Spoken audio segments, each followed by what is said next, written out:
ప్రార్థన. ప్రేమగలిగిన నా తండ్రి, పరిశుద్ధులైన దేవానికి వందనములు, స్తుతులు, స్తోత్రాలు. మీరు అనుగ్రహించిన మరొక చక్కని సమయాన్ని బట్టి మిమ్మల్ని ఆరాధిస్తున్నాను. నా మట్టుకైతే ప్రతి ఆదివారం ప్రభు ఒకప్పుడు పండుగగా ఉండేది. ఈ దినాల్లో నాకు ప్రతి దినమున కూడా నీ సన్నిధిలో పండుగను మీరు అనుగ్రహిస్తున్నందుకు నీకే స్తోత్రములు. ప్రభు ప్రతి గడియ కూడా ఆ విధంగా ఉండాలని ఆశిస్తున్నాను. నా మట్టుకైతే నేను యేసయ్య సహాయం చేయండి. దాని కొరకే నేను ఇంకను విడిచిపెట్టుకోవలసినవి, ఇకను నా జీవితంలో ప్రభా నీకు అసహ్యకరమైనవి, రోతకరమైనవి ప్రభదేవ నన్ను ప్రేమించి నన్ను ఈడ్చుకొని వెళుతున్నవి ప్రభదేవ, వాటన్నిటి నుండి నన్ను సంపూర్తిగా బయటకు తీసుకురా. వందనాలు చెల్లించుకుంటున్నాను. ఎందుకంటే ఆశ కలిగి ఉండాలే కానీ మీరు సమస్తమును కూడా బాగుగా చేస్తారు. ప్రభుని యేసయ్య అలాంటి దేవుడవును నాకుండగా ఈ లోకములో తండ్రి కంటే తల్లి కంటే ఈ లోకములో ఎవరికంటే కూడా ప్రభు అద్భుతమైన యొక్క ప్రేమ స్వరూపైన దేవుడు, నన్ను వెంటాడే దేవుడు ప్రభుదేవ, నన్ను అంటి పెట్టుకొని ఉండే దేవుడు, నాతో నాలో ఉండే దేవుడు, నీలో నన్ను భద్రపరుచుకునే దేవుడు. చూడుము నా అరచేతుల మీద నిన్ను చెక్కుకుని ఉన్నానని సెలవిచ్చిన దేవానికి వందనములు, స్తుతులు, స్తోత్రాలు. ఈ సమయంలో చక్కగా మాటలు వల్లించడమే కాదు కానీ బ్రతుకులో నా జీవితంలో ఉండటానికి కొరకే నన్ను సంపూర్తిగా సిద్ధపరచవలసిందిగా ప్రార్థిస్తుంటున్నాను. నా కొరకై మా కొరకై కొట్టబడిన శరీరం రక్తమునకు మాదిరిగా ఉన్న రొట్టె రసములు యోగ్యంగా చేయటానికి కొరకే సిద్ధపరచు. ప్రభుని యేసయ్య నీ ఆత్మ యొక్క తాకుదలలో నన్నుంచు.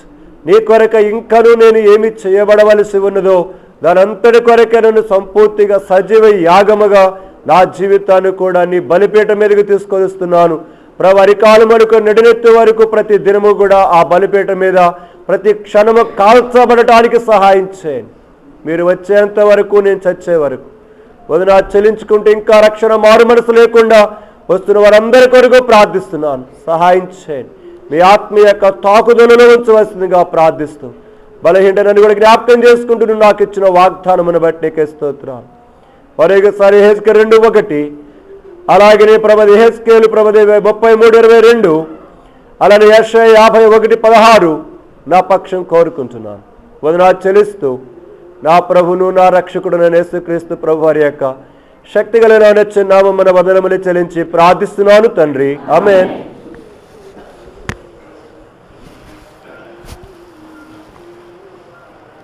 మనమందరం కలిసి మన భాగాన్ని చదువుకుందాం. కలిసి అపోస్తలుడైన పౌలు ఫిలిప్పీ సంఘమునకు వ్రాసినటువంటి యొక్క పత్రిక 3:12 మనము ధ్యానం చేసుకుందాం.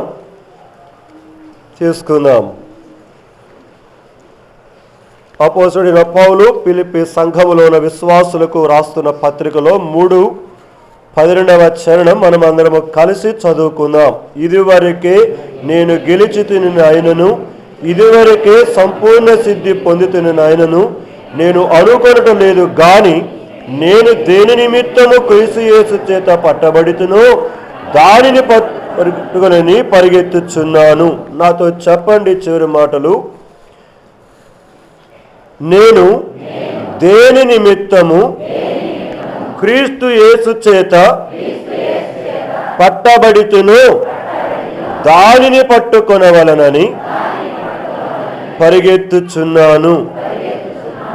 దేవుడి పరిశుద్ధ లేఖన భాగములను మనందరి కొరకై దీవించి ఆశీర్వదించునుగాక. ఈ భాగంలో వెళ్ళే ముందుగా ఒక కొటేషన్ మీ కొరకే జ్ఞాపకం చేస్తున్నాను. చక్కని మాట, వాటి మీరు రాసుకోవచ్చు. ఎందుకంటే అన్నీ మనకు మైండ్లో స్టోర్ అయి ఉంటాయి కానీ మొత్తం మళ్ళీ రిమైండ్ చేసుకోవడం అంటే తప్పులు వస్తూ ఉంటాయి. సో అందుకని రాసుకుంటే మంచిది. చిన్నదే, మనం ఇష్టంగా చేసే పనికి, గమనించాల మాటలు, మనం ఇష్టంగా చేసే పనికి టైం లేకపోవడం అంటూ ఉండదు. మళ్ళీ చెప్తున్నాను, మనం ఇష్టముగా చేసే పనికి సమయము లేకపోవడం అంటూ ఉండదు. ఎంతమందికి అర్థమేం చేయలేదండి మాట? చాలామందికి అర్థం కాల. కొంతమందికి అర్థమైనా కూడా ఏం ప్రమాదం వచ్చి మునించబడద్దో అని భయం కొంతమందికి. సో ఏదేమైనా జ్ఞాపకం చేస్తున్న విషయం ఏంటంటే ఒక చక్కని మాట. అది మనకు ఇష్టంగా ఉండే పనులు గమనించుకోండి. మీ జీవితంలో ప్రతి ఒక్కరికి కూడా ఇష్టంగా ఉండే పనులు ఉంటాయా ఉండవా? ఉంటాయి, తప్పనిసరిగా ఉంటాయి. ఇష్టంగా ఉండే పనులు, ఇష్టంగా ఉండే పనులకు సమయము లేకపోవడం అంటూ ఉండదు. ఎందుకు చెప్పండి? దాని విషయంలో మనకి ఇష్టం ఉంది కనుక సమయమును కేటాయించుకొని ఆ పని చేస్తాం. అది కనుక చాలా అద్భుతంగా ఉంది ఆ మాట. నా మటుకు ఈరోజే నేను చదివిన ఆ కొటేషన్ ఒక బుక్లో. ప్రియమైన వారు, అయితే ఇక్కడ మనం వేసుకోవాల్సిన ప్రశ్న, లోకస్తులముగా మనం ఒకప్పుడు ఉన్నాం, కానీ ఇప్పుడు క్రీస్తు యేసు ప్రభువులోకి వచ్చాం. జ్ఞాపకం చేసుకోండి. క్రీస్తు యేసు ప్రభువులోకి వచ్చిన తర్వాత కూడా మనకు ఇష్టముగా వేటి విషయంలో మన మనసు పారేసుకుంటున్నాం, వేటి విషయంలో మనకిష్టమైనవిగా మనకు ఉంటున్నాయి మన అంతరంగంలో. పరీక్షించుకోండి. క్రీస్తుకు వెలుపల కాదు, క్రీస్తు యేసులోకి వచ్చిన తర్వాత సంగతి చెప్తున్నాను నేను. ఎన్ని సంవత్సరాలైనా నువ్వు రక్షించబడి, అది ఇక ప్రశ్న కాదు. ఎన్ని సంవత్సరాలు అయినా, అయితే అప్పటి నుండి ఇప్పటి వరకు ఏమైనా కొంచెం నీకు నాకు ఉన్న ఇష్టములలో పురోగతి, అంటే మన ఇష్టాల నుండి, అంటే లోక సంబంధమైన ఇష్టముల నుండి దైవ సంబంధమైన ఇష్టములలోకి ఏమన్నా కొంచెం పురోగతి రాగలిగితే మంచిదే. నేను చెప్పే విషయం జాగ్రత్తగా వినాలి మీరు. అంటే మనం దేవునిలోనే ఉంటూ ప్రార్థన చేసుకుంటూ, నేను మారు మనసు పొంది బాప్తిసంలో కూడా పాలు పొంది దేవుని మందిరానికి కూడా వస్తూ ప్రతి ఆదివారం కూడా ప్రభు బలలో పాలు పొందుతూ నేను దేవుని యొక్క ఎక్కువైన ఇష్టాలను నెరవేర్చే వాడినిగా ఉన్నానా, లేకపోతే దేవునిలో ఉండి కూడా నా ఇష్టములనే నేను నెరవేర్చుకోవడానికి కొరకై ఎక్కువైన ప్రాధాన్యత నా జీవితంలో నేను ఇస్తున్నానా? పరీక్షించుకుంటూ దీనిలో దేవుని యొక్క విషయములో ఇష్టములలో నుండి తగ్గిపోతూ నా ఇష్టములలో నేను పురోగతి అవుతున్నానా? ఒకటి చూసుకోండి. రెండవది, నా ఇష్టముల నుండి తగ్గిపోతూ దేవుని యొక్క ఇష్టములలోనికి నేను పురోగతి చెందుతున్నానా? ఎలా ఉన్నారో అనేది వ్యక్తిగతంగా ఇక్కడ కూర్చుని మనమందరమైనా కూడా పరీక్షించుకోవాలి. అయితే ఇక్కడ ప్రమాదం ఏంటంటే ఈ రెండిట్లో నేను జ్ఞాపకం చేస్తున్నాను. ప్రియమైనరా, దేవునికి ఇష్టమైన వాటిలో నుండి తగ్గిపోతూ నీకు ఇష్టమైన వాటి కొరకై పురోగతిలో ప్రయాణం చేస్తూ ఉంటే చాలా ప్రమాదంలో ఉన్నావు. అది జ్ఞాపకం చేస్తున్న మొదటి విషయం. చాలా ప్రమాదంలో ఉన్నావు. ఎందుకు అంటే దేవుని వాక్యం చెప్తుంది, అంత్య దినములలో విశ్వాసులలో విశ్వాసము ఉండుట నేను కనుగొందునో అని సందేహం వచ్చాడు. అంటే మానవుడు ప్రారంభ దినాలలో రక్షించబడినప్పుడు ఎంతో వైరాగ్యంతో ఉంటాడు, బాప్తిసంలో పాల్గొన్నప్పుడు వైరాగ్యంతో ఉంటాడు, ఇంకా ఏదేదో పరిస్థితులు వచ్చినప్పుడు వైరాగ్యంతో ఉంటాడు. అయితే జీవితము కొనసాగే కొలది, జీవితంలో రకరకాల పరిస్థితులు వచ్చే కొలది, జీవితం యాత్రలో కుటుంబ జీవితంలో ఇటు ఆత్మీయముగా, ఆరోగ్యపరముగా, భౌతికముగా, శారీరకముగా వచ్చే రకరకాల ఒడిదుడుకులకు దేవుని యొక్క సన్నిధిలో ఇష్టముగా ఉండవలసిన వాటిలో నుంచి తగ్గిపోతుంటాం. పడిపోతుంటుంది గ్రాఫ్. చదువుకున్న వాళ్ళకి తెలుసు ఆ మాట. ఆ గ్రాఫ్ పడిపోతూ ఉంటుంది. తస్మాత్ జాగ్రత్త. చాలా అపాయంలో చిక్కుకోబోతున్నావు. అకస్మాత్తుగా ఇప్పుడే దేవుడిస్తే, ఇప్పుడే దేవుడు వచ్చేసేయంటే తడుముకోకుండా నేను వస్తున్నాను ప్రభు అని ఎంతమంది చెప్పగలండి? ఇక్కడ ఈ సమయంలో ప్రభువుని దేవుడు ఇక్కడికి వచ్చి నువ్వు నాతో వచ్చేసేయని నిన్ను గారి నన్ను గారి పేరు పెట్టి పిలిస్తే ఎంతమంది తడుముకోకుండా ఐఎమ్ ఆల్రెడీ రెడీ అని చెప్పి దేవుని ఎదుర్కోగలరా? గుండె మీద చేసుకొని చెప్పండి, గుండె మీద చేసుకొని చెప్పండి. ఒకవేళ ఉంటే ఉండవచ్చు ఒకరు ఇద్దరు, నాకున్నట్టు నీ యొక్క పరిస్థితిని బట్టి నేను చెప్తున్నాను. దాదాపు అందరం గ్రాఫ్ దిగదారిపోతుంది. కానీ మనకు ఏవైతే ఇష్టాలుగా ఉన్నవో వాటికి టైం దొరుకుద్ది, సమయం దొరుకుద్ది, ఖాళీ దొరుకుద్ది, పరిస్థితులన్నీ అనుకూలిస్తాయి మనకి. దానిలో పురోభివృద్ధి చెందుతూ పోతున్నాం. ప్రేమైన వాళ్ళరా, చాలా భయంకరమైన పరిస్థితికి వెళ్ళిపోతున్నామనే సంగతిని మీకు జ్ఞాపకం చేస్తుంటున్నాను. అందుకని దేవుని వాక్యంలో ఒక మాట రాయబడింది, ధనవంతుడు, అలాగనే యవనస్తుడు, అలాగనే అధికారి. మత్తయి, మార్కు, లూకా సువార్తలలో రాయబడింది. యోహాను సువార్తికుడు రాయలేదు అతని గురించి. అతని గురించి 3 సువార్తికులు 3 విషయాలు చెప్పారు. అయితే వాటిల్లో యేసుక్రీస్తు ప్రభువారు చెప్పిన మాట ఒకటే మాట. ఆ భాగం అంతా అయిపోయిన తర్వాత, ధనవంతుడు పరలోక రాజ్యములో ప్రవేశించటం కంటే ఒంటే సూదె బెజ్జములో ప్రవేశించటము సులువు అన్నాడు. ఈ ఒక్క మాట చాలండి మన జీవితం పరలోకానికి వెళుతుందా లేదని చెప్పటానికి. ధనవంతుడు పరలోక రాజ్యములో ప్రవేశించటం కంటే ఒంటే సూర్య బెజ్జములో ప్రవేశించటము సులువంట. చాలా ఈజీ. ప్రేమైన వాళ్ళరా, చాలా భయంకరమైన మాట అన్నది. అంటే ఈ లోకములు చాలామంది ఈ దినాలలో ఇలాంటి పరిస్థితులలో ఉంటున్నారనే సంగతిని ఆనాడే ప్రభువుని యేసుక్రీస్తు వారు ఎరిగి ఆనాడు ఆ మాట మాట్లాడాడు.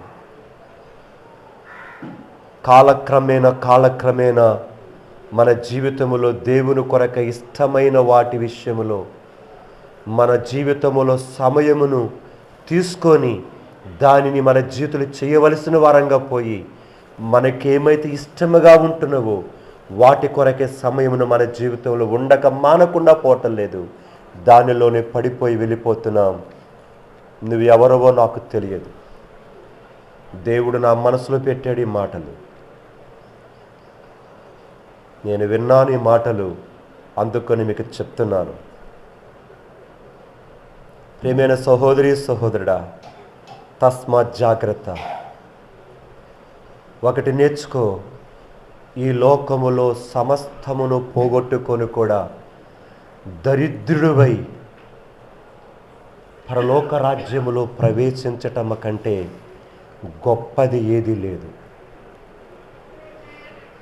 నీ కలిగిన వారి కంటే, నీ బజారులో ఉన్న వారి కంటే, నీ బంధువుల కంటే, నీ రక్త సంబంధుల కంటే, ఈ లోకములో ఉన్న వారి కంటే, నీ ఊహకు అందిన వారందరికంటే కూడా నీవేదో సంపాదించి సమకూర్చి కట్టి చివరికి ఆత్మీయంగా దర్శనమైపోయి పాపాలలో పోతే నీకంటే దౌర్భాగ్యుడు ప్రపంచంలో మరి ఎవడో ఉండడు.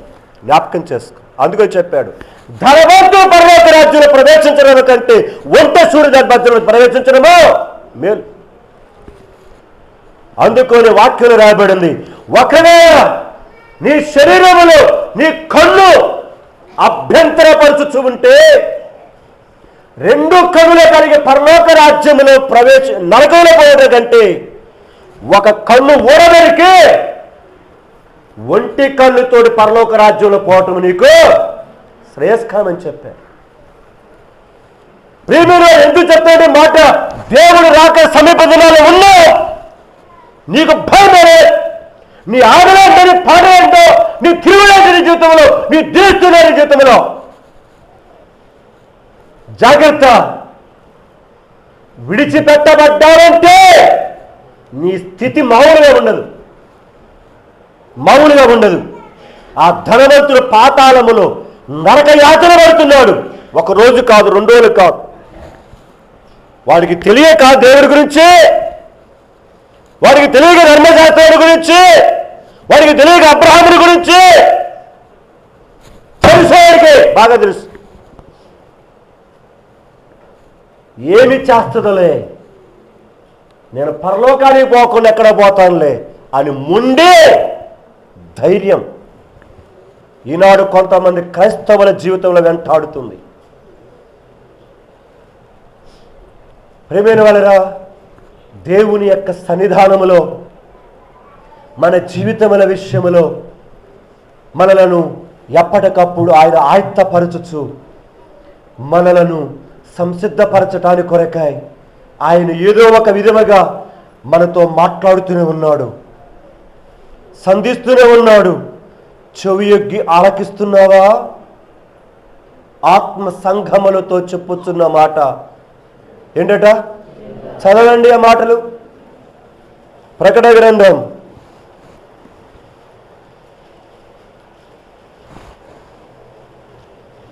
8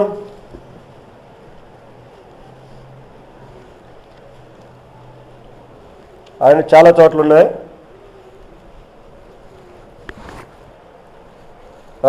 2వ అధ్యాయం 17వ వచనం చదువుతున్నాను, నాతో పలకండి. సంఘములతో ఆత్మ చెప్పుచున్న మాట చెవిగలవాడు వినుగాక. 29వ వచనం కూడా, సంఘములతో ఆత్మ చెప్పుచున్న మాట చెవిగలవాడు వినుగాక. 7వ వచనం, చెవిగలవాడు ఆత్మ సంఘములతో చెప్పుచున్న మాట వినుగాక. ప్రియమైన వారరా, ఎందుకండి పదే చెప్తున్నాడు దేవుడు? ఒక సంగతిని గురించి పదే చెప్తున్నాడంటే నువ్వు వినకుండా పోతున్నావు అని అర్థం. ఒక సంగతిని గురించి దేవుడు పదే చెప్తున్నాడంటే నేను నిర్లక్ష్యంగా వెళ్ళిపోతున్నాను. వింటావేమో ఒకసారి కాకపోతే ఒకసారి అయినా సరే. ఎందుకో తెలుసా? ఆయన నీ కొరకే నా కొరకే రక్తాన్ని చిందించాడు. తన మహిమను విడిచిపెట్టుకున్నాడు, దరిద్రుడైపోయినాడు. నువ్వు దేవుని కొరకు ఏ దరిద్రుడు అవుతున్నావు నీ జీవితంలో? దేవుని కొరకు ఏ పోగొట్టుకున్నావు నీ జీవితంలో? సమానం పోగొట్టుకుంటున్నావా? నీ జీవితాన్ని పోగొట్టుకుంటున్నావా? నీ ఆరోగ్యాన్ని పోగొట్టుకుంటున్నావా? ఏమైనా చెప్పని జీవితంలో ప్రశ్నించుకో.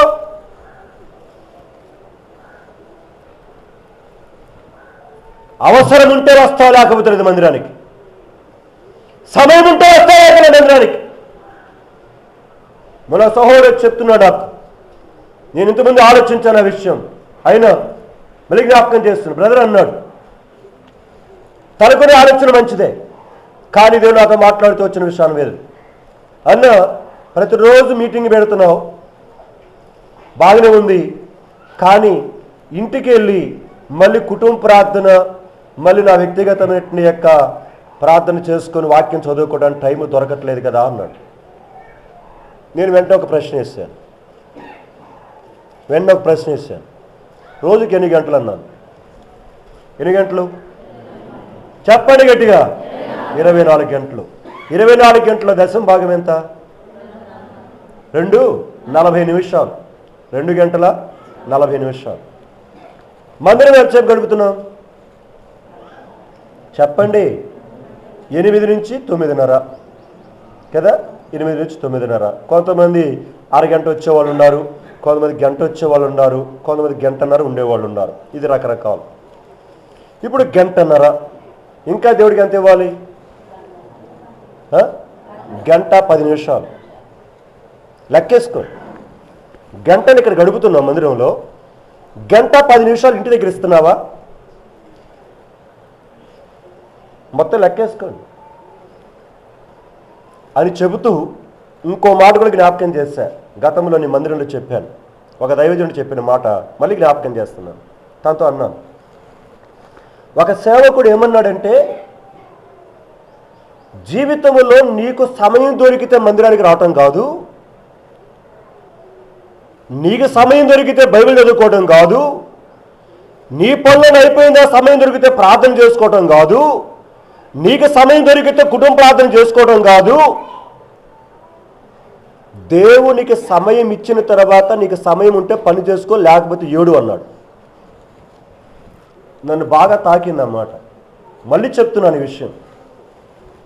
నీకు సమయం దొరికితే బైబిల్ స్టడీకి రావడం కాదు, నీకు సమయం దొరికితే కుటుంబ ప్రార్థన చేసుకోవడం కాదు, నీకు సమయం దొరికితే వాక్యం చదువుకోవడం కాదు, నీకు సమయం దొరికితే సువార్తకు రావడం కాదు, నీకు సమయం దొరికితే వ్యక్తిగతంగా వాక్యం యొక్క ప్రార్థన చేసుకోవడం కాదు, నీకు సమయం దొరికితే మందిరంగా రావడం కాదు. దేవునికి ముందు సమయం ఇచ్చి నీకు సమయం ఉంటే నీ పనికి వెళ్ళు అన్నాడు. ఎందుకు ఆ మాట అన్నాడో నేను బాగా ఆలోచించా. అప్పుడు నాకు అర్థమైంది, ఈరోజు నేను ఉదయమున లెగవటానికి కారణం ఎవరు? దేవుడు సూర్యుని ఉదయింపచేశాడు. నేను ఉదయించమంటే ఉదయించింది ఆ సూర్యుడు? లే. సాయంకాలం అస్తమిస్తుంది సూర్యుడు, చక్కగా మళ్ళీ పని చేసుకుని ఇంటికి వచ్చేస్తున్నాను. నేను అస్తమించమంటే అస్తమిస్తున్నాడు ఆ సూర్యుడు? లే. ఉదయాన్నే లెగవటానికి శక్తినిస్తున్నాడు, నేను ఇవ్వమంటే ఇస్తున్నాడు దేవుడు? ఉచితంగా ఇచ్చాడు నాకు. నిన్న నేను పచ్చూరులో ఉన్నాను, ఒక పని మీద వెళ్ళాను. ఫోన్ వచ్చింది, నాగమ్మ గారు ఫోన్ చేసింది. ఫోన్ చేస్తూనే ఏడ్చింది. ఏడ్చేస్తే నాకు భయం వేసింది. ముందుల కేరికి చెప్తూ ఇట్లా అని చెప్పింది రమా సిస్టర్ గురించి.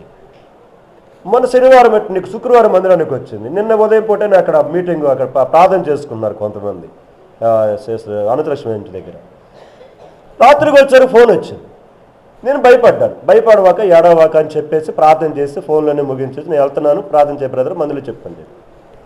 ఏంటి సంగతి అని తర్వాత వచ్చేసరికి రాత్రి దానం వచ్చాడు నా దగ్గరికి. ఇవాళ ఉదయం కూడా వచ్చి చెప్పాడు. రాత్రి ఫోన్ చేసింది నాగమ్మ గారు ఫోన్ అక్కడ హాస్పిటల్ నుంచి. పరిస్థితి ఏంటిది అంటే చూడండి మనుషుని యొక్క జీవితం ఎలాంటిదో. అప్పటికే సిస్టర్ రమా సిస్టరు పచ్చూరులో పంటి కోసం అనేటువంటి డాక్టర్ దగ్గరికి వెళ్ళి ట్రీట్మెంట్ తీసుకుంటుంది. సరే వారం అయిపోయిన తర్వాత ఇప్పటికి 2 సార్లు వెళ్ళొచ్చిందంట, 3వసారి వెళ్ళింది. వెళ్ళేసరికి మరి పంటి కోసం ఒక తీయటాని కోసము మనకు తెలియదేమో కానీ వేరేగా వచ్చిందా తెలుసుకోవాలి మాతో. అతనంటే జస్ట్ ఏం చేశాడు, మొత్తిచ్చాడు. పంటి దగ్గర ఏం చేశాడు, ఈటంతో వెంటనే రియాక్షన్ వచ్చేసింది. అంతే, మొత్తం బీపీ హై వెళ్ళిపోయింది. మొత్తం కళ్యాణి ఉందంట, ఎవరు కరెక్ట్గా వాళ్ళ యొక్క తమ్ముడు కూతురు కళ్యాణి సిస్టర్ అక్కడే ఉందంట. నాకు పొద్దున రాత్రి నాగమ్మ గారు ఇవన్నీ చెప్పింది. నాకు ఆ చెప్పిన దాకా సిస్టర్ చెప్పిన దాకా నాకు కరెక్ట్ ఏమైందో ఆందోళనగానే ఉంది. సరే ఏమైపోయింది కావుగా కళ్యాణేశ్వరం వెంటనే ఫోన్ చేసిందంట 104కి. ఫోన్ చేస్తే వాళ్ళు అన్నారట అది ప్రైవేట్ హాస్పిటల్ కట్టి మీరు రామన్నారు. ఇప్పుడు ఏం చేయాలి? కెరిగా కళ్యాణ్ అక్కడ ఉంది, ఉండబట్టి సరిపోయింది ఆ సిస్టర్ అట్ని యొక్క అమ్మాయి. తర్వాత మళ్ళీ ఫోన్ చేసిందంట. ఫోన్ చేసేసరికి ఇట్ని యొక్క మళ్ళీ పద్మ సిస్టర్ వాళ్ళకి ఇట్ని యొక్క బ్రదర్కి ఫోన్ చేసింది. ఫోన్ చేసేసరికి ఆ బ్రదరు విలేకరు ఫోన్ చేస్తే విలేకరు వాడి కొడితే వాడు వచ్చేసి వెంటనే అంబులెన్స్ తీసుకొచ్చి అంటే క్షణాలలో జరిగిపోయి, లేకపోతే నేను డెడ్ బాడీ కావాల్సింది రమా సిస్టర్, సరిపోవాల్సిన పరిస్థితి. కానీ అలాగా అంబులెన్స్ రావటం లేదా కారులో వెళ్ళినట్టు మాత్రం అయిపోయేదే. అంబులెన్స్ రావటం వెంటనే ఆక్సిజన్ పెట్టడము, ఆగిట్టు అంబులెన్స్లో ఉన్న ఆక్సిజన్ పెట్టడము, సిలిండర్ పెట్టడం, అవి పెట్టిన తర్వాత చరాలు పోయిందాక ఆ విధంగా ఉంటున్నాం హాస్పిటల్లో. ఇప్పుడు కొంచెం తేటగా ఉంది. లేకపోతే నిన్నే లేకపోతే ఇవాళ సాయంకాలం భూస్థాపన కార్యక్రమం అయ్యేది. ప్రస్తుతం హాస్పిటల్లో ఉంది సిస్టర్.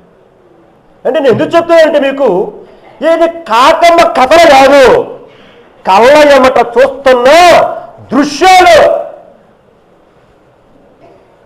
క్షణములు ఏమవుద్దో మనకి తెలియదు. అప్పటికి 2 సార్లు పెట్టాడంట ఇంతకుముందు వెళ్ళినప్పుడు. మరి 3 సార్లు పెట్టినప్పుడు ఏమైంది? రియాక్షన్ వచ్చింది. ప్రియమైన వాళ్ళరా, మనకి అసలు భయమే లేదండి, భయమే లేదు. నేను అదే చెప్తున్నాను మీకు. దేవుడు ఆరోగ్యం ఇస్తున్నాడు. దేవుడికి సమయం ఇచ్చి నీకింటే ఏదన్నా సంపాదించుకో ఈ లోకములో. ఎందుకు నేను ఈ మాట మరలా చెప్తున్నాను తెలిసి, ఈరోజు నువ్వు సంపాదించేది ఏది నీ ఆత్మీయ జీవితాన్ని బాగు చేయట్లేదు కాదా? నీ జీవితంలో నాది నాది నేను కూడా అని దేని కొరకైతే పరిగెడుతున్నావో అది నీ ఆత్మీయ జీవితాన్ని అంధకారంలోనికి, దరిద్రంలోనికి, చీకటిలోనికి తీసుకుని వెళ్తుంటే తస్మ జాగ్రత్త. ఒకడు సర్వలోకమును సంపాదించుకొని తన ప్రాణమును పోగొట్టుకుంటే వాడికి ఏమి ప్రయోజనం? మాటలు మనకు బాగా వచ్చు కంఠతంగా, బ్రతుకులే లేవు. అలాగనుకొని మిమ్మల్ని సంపాదించుకోవద్దని చెప్పట్లేదు నేను, మంచి ఇల్లు కట్టించుకోవద్దని చెప్పట్లేదు. బైబిల్లో దేవుడే చెప్పాడు కట్టుకోమని. కానీ క్రొత్త నిబంధన కాలములో దేవుడు మనకు ఈ సంబంధం అనేది శాశ్వతమైనది కాదు అని దేవుడు జ్ఞాపకం చేస్తుంటున్నాడు. కాబట్టి ప్రియమైన సంఘమా, తస్మాత్ జాగ్రత్త, తస్మాత్ జాగ్రత్త. నీవును నీ కుటుంబమును కూడా నిత్యమైన పాతాళములోనికి విడిచిపెట్టబడతారేమో జాగ్రత్త. హెబ్రీ 3వ అధ్యాయం, హెబ్రీ రాసిన పత్రిక 3వ అధ్యాయం 12వ వచనం నాతో పలకండి. 12. సహోదరులారా, జీవము గల దేవుని విడిచిపోవునట్టి విశ్వాసము లేని దుష్ట హృదయము మీలో ఎవని యందైనను ఒకవేళ ఉండును ఏమో అని జాగ్రత్తగా చూచుకొనుడి. ఏంటిదట? ఏంటిది జాగ్రత్తగా చూచుకోమన్నాడు? ఇళ్ళ, వాకిలిలో, డబ్బులో, బంగారములో, మీ అబ్బాయిలో, మీ అమ్మాయిలో, మీ భార్యలో, భర్తలో, నీ పొలంలో, నీ ఆస్తిపాస్తున్నా దేన్ని మళ్ళీ చదువుతున్నాను నేను. సహోదరులారా, జీవమైన దేవుని విడిచిపోవునట్టి విశ్వాసము లేని దుష్ట హృదయం మీలో ఎవని యందైనను ఒకవేళ ఉండునేమో అని జాగ్రత్తగా. మీకు అదే చెప్తున్నాను నేను. ఈ లోకములో మీరు అనుకున్నంత పంట పండకపోయినా పర్వాలేదు, మీరు అనుకున్నంతగా పురోగతి మీ ఆర్థికంగా లేకపోయినా పర్వాలేదు, మీరు అనుకున్నంతగా ఆరోగ్యం జీవితంలో లేకపోయినా పర్వాలేదు, మీరు అనుకుని ఊహించినంతగా మీరు జీవితంలో ముందుకు వెళ్ళలేకపోయినా పర్వాలేదు, విశ్వాసము లేని దుష్ట హృదయం మిమ్మల్ని, మీ జీవితములను, నన్ను, నా జీవితాన్ని ఎక్కడ పతనము చేస్తున్నదో జాగ్రత్తగా చూసుకోవాలి, జాగ్రత్తగా చూసుకోవాలి. ప్రియమైన వాళ్ళరా, పరిశుద్ధ గ్రంథములో దేవాది దేవుడు, మరి ముఖ్యంగా నూతన నిబంధన గ్రంథములో మన ఆత్మీయ జీవితములను పాత నిబంధన గ్రంథము కంటే ఒక అద్భుతమైన విధానముగా చూడటానికి కొరకై ఈ దినాన్న అన్యజనులమని పిలువబడుతున్న మనలను ఆయన ఏర్పాటు చేసుకున్నాడు. అన్యజనులమైన మనలను ఏర్పాటు చేసుకున్నాడు. త్రోసివేయబడిన, నెట్టివేయబడిన, దేవుడు లేని, నిర్దేవులుగా పడి ఉన్న, కేవలం నిత్య నరకమునకు మాత్రమే పాత్రులమైన మన జీవితములను ప్రేమించి యూదులకు కొంతకాలము కొంత మట్టుకు కఠిన హృదయం కలుగ చేసి ఈనాడు మన వైపు తిరిగాడు. ఆయన మన వైపు తిరిగి మనలను ఎన్నుకొని మనలను ఏర్పాటు చేసుకొని మన కొరకే ప్రాణం పెట్టి సమాధి చేయబడి తిరిగి లేచి ఇంత కార్యము చేస్తే, ఇంత గొప్ప త్యాగము చేస్తూ ఉంటే నీకు చులకనగా ఉందా? నీకు పట్టి పట్టనట్టుగా ఉన్నదా జీవితంలో? ప్రియమైన సహోదరి సహోదరుడా, లోకములో ఉన్న వ్యక్తి వలె ఇంకా నీ జీవితములు వెళ్ళిపోతూ ఉంటే ఏదండి వ్యత్యాసము నీకు లోకానికి? క్రీస్తు యేసు ప్రభువును ధరించుకున్నామని చెప్పుకుంటున్న మనలో, మన చుట్టూ ఉన్న వారి మధ్యలో నివసిస్తున్న మనకు వారికి తేడా ఏదండి? చూస్తున్నారా వారా తేడా? గమనించగలుగుతున్నారా వారా తేడా? నేను దేని నిమిత్తమైతే యేసు క్రీస్తు ప్రభు చేత పట్టబడ్డాను, దాని కొరకై దాని విషయములో పట్టింప కలిగి ఉన్నానా నేను? అయినా పర్వాలేదు, ఈ దినాన కూడా మరొక అవకాశం ఇస్తున్నాను జీవితంలో. జీవితం యొక్క ఆయుష్కాలమును పొడిగించి, ఇదిగో ఈ రోజు నుంచైనా జీవితాన్ని ఒక చక్కనైన విధముగా కట్టుకుంటావేమోనని ఆయన ఎదురు చూస్తున్నాడు. ఓ ప్రియమైన సహోదరి సహోదరుడా, నా బంధువులందరి మధ్యలో, నా కుటుంబస్తులందరి మధ్యలో, నా కలిగిన వారందరి మధ్యలో, నా వెళ్ళిన వారందరి మధ్యలో నేను తక్కువగా కనబడతానేమో అని ఆలోచన కలిగి వారందరికంటే నేను గొప్పవాడిగా కనబడాలని ఆశ కలిగి ప్రయాణము చేయొచ్చు. దేవుని వాక్యమునే, దేవుని సహవాసమునే, కుటుంబ ప్రార్థననే, వాక్యము చదువుకోవటమునే నిర్లక్ష్యము చేసి వెళ్ళిపోతున్న ఓ ప్రియమైన సహోదరి సహోదరుడా, నా రెండు చేతుల గురించి చెప్తున్నాను నీకు. నేను లోకములో ఏదో అనుకుంటారనుకొని పోతున్నావే, రేపు నీ జీవితంలో యేసయ్య సింహాసనం మీద నిలబడితే ఎంతోమంది ముందు నేను తలదించుకొనవలసిన పరిస్థితి వస్తుంది. దాని గురించి ఆలోచించట్లేదా? యుగ యుగాలు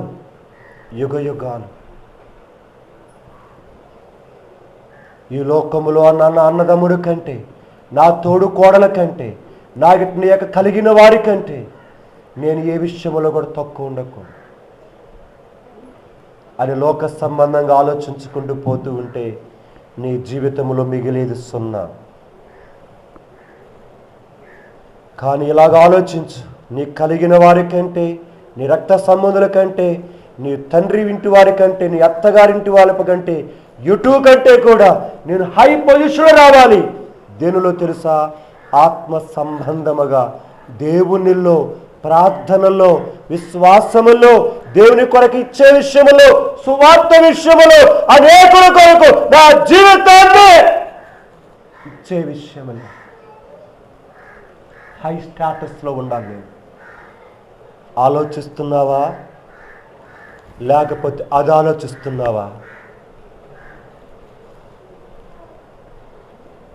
మీ ఇష్టం.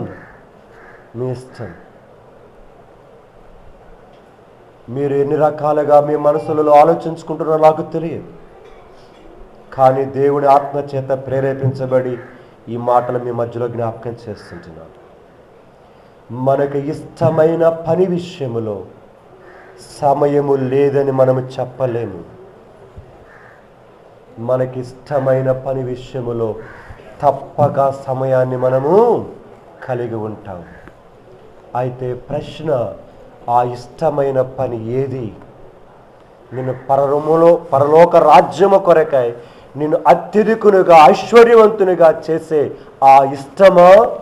లేకపోతే లోకములో గొప్పవాడినిగా, ధనవంతురాలుగా, అష్టైశ్వర్యములతో తొలదూగేవాడినిగా, దానిగా చేయటానికి కొరకే ఇష్టమా? ఏదో ప్రశ్నించుకో నువ్వే. ఈ రెండిట్లో ఏదో పరిశీలన చేసుకో. ఈరోజు ఆత్మ సంబంధమైన దాని కొరకైతే పర్వాలేదు, లేకపోతే ప్రమాదములో ఉన్నావు. ప్రమాదములో ఉన్నాం. దేవుని శిలువ సింహాసనం మీద కూర్చుండి ఆయన మన కొరకై తండ్రి కుడి పార్శ్వమున విజ్ఞాపన చేయుచు ఉన్నాడు. అయ్యో నా బిడ్డలు, అయ్యో నా బిడ్డలని. ఆయన ఒక చిత్రకారుడు ఒక యొక్క యూట్యూబ్లో ఆ పాటలు ఏంటో చూశాను. ఆయన ఆకాశము నుండి తొంగిలా చూస్తుంటాడు. ఆ ఫోటోలో చూస్తూ భూమి మీద ఉన్న సంఘములను ఆయన చూస్తున్నాడు. మరి ముఖ్యంగా సంఘములను చూస్తుంటే ఆయన రెండు కళ్ళ మీద నుండి కన్నీటి దారులుగా ప్రవహిస్తూ ఆ చిత్రకారుడు బొమ్మ గీస్తాడు. కింద వ్రాయబడింది, ఓ విశ్వాసి, ఆయన అలాగ ఏడిపిస్తూనే ఉంటావా ఇంకా అని ప్రశ్న. లోకాన్ని గురించి చెప్పట్లేదండి, నేను రక్షించబడి బాప్తిస్మలో పాలు పొందిన వారి గురించి చెప్తున్నాను.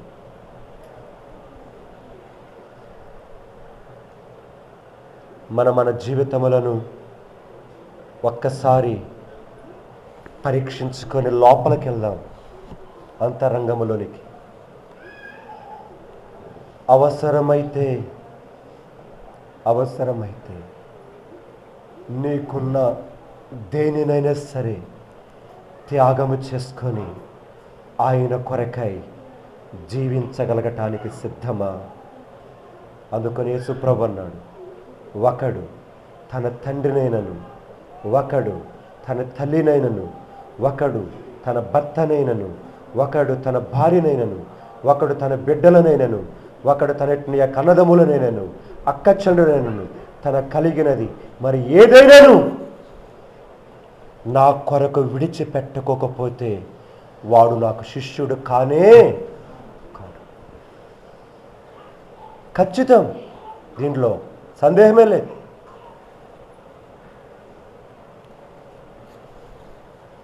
మళ్ళా చెప్తున్నాను, రోమి రాసిన 12:12 చదవండి ఒకరు. మనం బాగా తాకింది నిన్న ఈ వచనం. రోమా 12:1. కాబట్టి సహోదరులారా, పరిశుద్ధమును, గమనించాలక రాయబడిన మాటలు. కాబట్టి సహోదరు అని చెప్పి ఎంత విలువైన మాటలు రాస్తున్నాడు తెలుసా? పరిశుద్ధమును. ఎవరికి అనుకూలమైంది? అందుకొని చెప్పింది ఇందాక ఆ మాట. నీ ఇష్టమైన దానికి నీకు సమయం ఉండకుండా మానదు కదా. ఇప్పుడు చెప్పు, నీ జీవితంలో దేవుని దృష్టికి అనుకూలమైన దాని కొరకు నీకు సమయం ఉందా? సమయం దొరుకుతుందా? సమయం ఇస్తున్నావా? ఎక్కడా బెదరాడుతున్నావా? పరిశుద్ధమును చదువు. ఇప్పుడు ఇంకా దేవునికి అనుకూలమైన ఏంటంట? సజీవ యాగముగా నీ శరీరములను. అదిగో ఇంగ్లీష్లో ఒక మాట రాయబడింది, అది జ్ఞాపకం చేశాడు ఆ బ్రదరు. నా తాకింది ఆ మాట. ఇంగ్లీష్లో ఒక మాట రాస్తాడు. ఇంగ్లీష్ బైబిల్ ఉంది ఎవరి దగ్గర ఉంటే చదవచ్చు. అక్కడ ఆ చివరి ఓడు ఉందా లేదా? చదువు ఇంగ్లీష్లో, బైబిల్ చదువు, దాంట్లో సెల్ ఫోన్లో చదువు. 12:1 ఇంగ్లీష్లో సెల్ ఫోన్లో ఉంటుంది. ఇంతసేపా? Brethren, by the mercies of God, that ye presently present, your bodies a living sacrifice, holy acceptable unto God. ఏమన్నాడు చూసి అక్కడ? holy acceptable unto the God, which is your reasonable service. అదిగో ఆ చివరి మాట. it is the ఏమన్నాడు ఆ మాట? which is your reasonable service. ఆ మాట గమనించాలి. ఆ ఒక్క మాట నేను తాకింది. రీజనబుల్. వ్యాపారస్తుడి దగ్గరికి పోయి కిలో వంకాయ కొంటూ, ఏమండి నువ్వు చూస్తున్న తీపుడు ఈ యొక్క తూపు ఉంది, నీ యొక్క కిలో వంకాయలు, ఇది రీజనబుల్ లేదండి. నువ్వు కొంటున్న పట్ట దగ్గరికి వెళ్ళి అడుగుతావు, ఏమండి ఇది రీజనబుల్ లేనా నీకు అంటే న్యాయమేనా ఇది నీకు? ఇలాగా అడుగుతున్నాను ప్రశ్న. ఇప్పుడు నీకు రీజనబుల్ అవుద్దేమో, కానీ దేవునికి రీజనబుల్ కాదు నువ్వు చేసే పని. దేవుని దృష్టికి మన జీవితంలో నువ్వు చదువుకునే వారైనా, ఉద్యోగస్తున్న వారైనా, వ్యాపారులైనా, పొలం పని చేస్తున్నావు, తాని పని చేస్తున్నావు, సెంట్రింగ్ పని చేస్తున్నావు, ఏ పని చేస్తున్నావు, నీవు చేస్తున్న పని రీజనబుల్గా ఉందా దేవునికి? న్యాయంగానే ఉందా? దేవుణ్ణి అడుగుతున్నావు ప్రశ్నలు. దేవా, నీవు నా జీవితంలో, నా బిడ్డల జీవితంలో, నా ఆరోగ్య విషయంలో ఈ విధంగా తీసుకురావటము నీకు రీజనబుల్లా? దేవుణ్ణి అడిగే ముందు నీ జీవితాన్ని చూసుకో అంటున్నాడు దేవుడు. నీవు రీజనబుల్గా వ్యవహరిస్తున్నావా?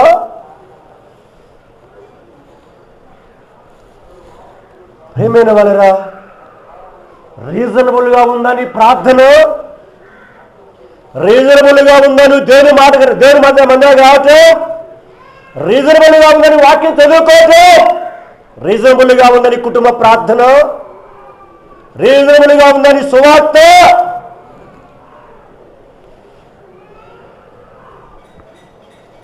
ప్రియమైన వాళ్ళరా, ఆత్మీయ జీవితమును మనం ఎలా కట్టుకుంటున్నాం? ఆత్మీయ జీవితమును రీజనబుల్గా లేకపోతే పరిశుద్ధమును అనుకూలమైన దేవునికి సజీవ యాగముగా ఇది దేవునికి రీజనబుల్ అంటది. ఏది రీజనబుల్ అక్కడ రాశాడు. నీ రీజనబుల్ నా రీజనబుల్ ఆయనకి చెందవు, కుదరదు అక్కడ. ఎందుకంటే అది మన ఇల్లు కాదు, అది ఆయన రాజ్యం. ఆ రాజ్యాన్ని నీకు నాకు ఉచితముగా ఇవ్వటానికి కొరకు ఇష్టపడుతున్నాడు. ఒకవేళ ఏమనుకుంటున్నావో నాకు తెలియదు, కానీ నీ జీవితంలో ఎలాగ ప్రయాణం చేస్తూ వెళుతున్నావు నాకు తెలియదు, కానీ జీవిత యాత్రలో ఈ మధ్యాహ్న కాల సమయంలో నీ హృదయాన్ని ప్రశ్నించుకొని ఆ ప్రభు బలలో పాలు పొందు. రీజనబుల్గా లేకపోతే ఈ దినాన్ని నుంచి రీజనబుల్గా బ్రతుకుతాడు ప్రభు నీ కోసం తీర్మానం చేసుకొని బలలో పాలు పొందు. అంతేకాని నీ ఇష్టానుసారముగా పాలు పొందవద్దు, చేయవేయవద్దు. ఒక దైవజనుడి గురించి ఒక సహోదరుడు సాక్ష్యం చెబుతూ ఉన్నప్పుడు నేను జ్ఞాపకం చేస్తాను మీకు ఆ మాట. అతను దాదాపుగా 20 నుంచి 25 సంవత్సరాలు శత్రువుల చేతులు నలిగిపోయాడు. 20 నుంచి 25 సంవత్సరాలు. ఎందుకో తెలుసా? క్రీస్తు యేసు ప్రభు కోసమే. తర్వాత తను విడిచిపెట్టారు ఆ చెరసాలలో నుంచి. ఆ భయంకరమైన క్రూరాతి క్రూరులైనటువంటి యొక్క ఆ నరమాంస భక్షకుల లాంటి యొక్క ఆ జైలు అధికారులు విడిచిపెట్టిన తర్వాత బయటకు వచ్చాడు ఆ సహోదరుడు. వెంటనే విలేకరులు వచ్చి అతను ప్రశ్నించినప్పుడు అతని శరీరం ఎలాగుందో తెలుసా? ఎయిడ్స్ వ్యాధి వచ్చిన వాళ్ళు చచ్చిపోయేటప్పుడు వాళ్ళ భౌతిక దేహాన్ని చూసారా మీరు? నేను చూశాను. ఎయిడ్స్ వ్యాధి వచ్చిన వాళ్ళు రోజు కృషించిపోయి ఆ వ్యాధి చేత వాళ్ళ యొక్క బెడ్ మీద అలాగే ఉన్నప్పుడు వాళ్ళ రూపం చూస్తే భయం వేస్తుందని మనకి. నేను చూశాను కాబట్టి చెప్తున్నాను ఆ విషయం. ఆ రూపాన్ని కానీ మీరు వెళ్ళి చూస్తే నిద్ర పట్టదు. అలాంటి పరిస్థితులలో ఉన్నట్టుగా వ్యక్తి ఎలాగుంటాడో జైలు నుంచి బయటకు వచ్చిన తర్వాత వ్యక్తి అలాగున్నాడు. అంటే కేవలం ఎముకల దట్టం మీద శరీరం అట్లా పరిచినట్టుగా, అంటే ఒక వస్త్రాన్ని కానీ వేస్తే ఎట్లుంటుంది అలాగా శరీరం మీద ఎముకలు అన్నీ కనబడుతున్నాయి, పచ్చగా నరాలన్నీ కనబడుతున్నాయి. ఏ క్షణమైనా సరే చనిపోయే పరిస్థితుల్లో ఉన్నాడు. ఆ వ్యక్తి దగ్గరికి వచ్చి ఇంటర్వ్యూ చేస్తున్నాడు ఒక వ్యక్తి వచ్చి. ఇలాగ చేశారు కదా వాళ్ళందరూ, మరి నీ దేవుని గురించి నువ్వేం చెప్తావో చెప్పని అడిగాను. నువ్వు విశ్వసిస్తున్న నీ దేవుని గురించి ఏం చెప్తావు? ఇప్పుడు లోకానంతరికి ఏం చెప్తావు సాక్ష్యం అని అడిగితే అతను అన్న మాట ఒకటి. ఏందో తెలుసా? నా జీవితంలో నన్ను ఈ 20 నుంచి 25 సంవత్సరాలు మీకు చూపిస్తాను. 2 పిక్చర్స్ మనం డౌన్లోడ్ చేస్తాను. నేను చైనా దేశంలో కనుక ఎలాగ ప్రస్తుత దినాలలో టార్చర్ చేయబడుతున్నారో 2 డాక్యుమెంట్స్ తీశారు కనుక 40 నిమిషాలు ఎంతో ఈ వారంలో చూపించాలనుకుంటున్నాను కనుక చూపిస్తానని. ప్రియమైన వారరా, ఆ సహోదరుడు ఏమన్నాడు తెలుసా? 25 సంవత్సరాలు 20 నుంచి 25 సంవత్సరాలు నన్ను జైలులో నా దేవుడు అప్పగించి నా ద్వారా ఏమి మేలు పొందాలనుకున్నాడో నాకు తెలియదు. అంతేకాదు నన్ను ప్రతిరోజు క్రూరాతి క్రూరముగా హింసించుచున్నట్టు యొక్క మానవ రూపములో ఉన్న రాక్షసులుగా ఉన్న ఆ ప్రజలు అని అలాంటి వాళ్ళెళ్ళండి ఆయన. కానీ నేను చెప్తున్నాను మాట కనుక వాడు నా మీద వాడిన మారణాయుధాలు వాటన్నిటి ద్వారా దేవుడు ఏమి చేయాలనుకున్నాడో నాకు తెలియదు.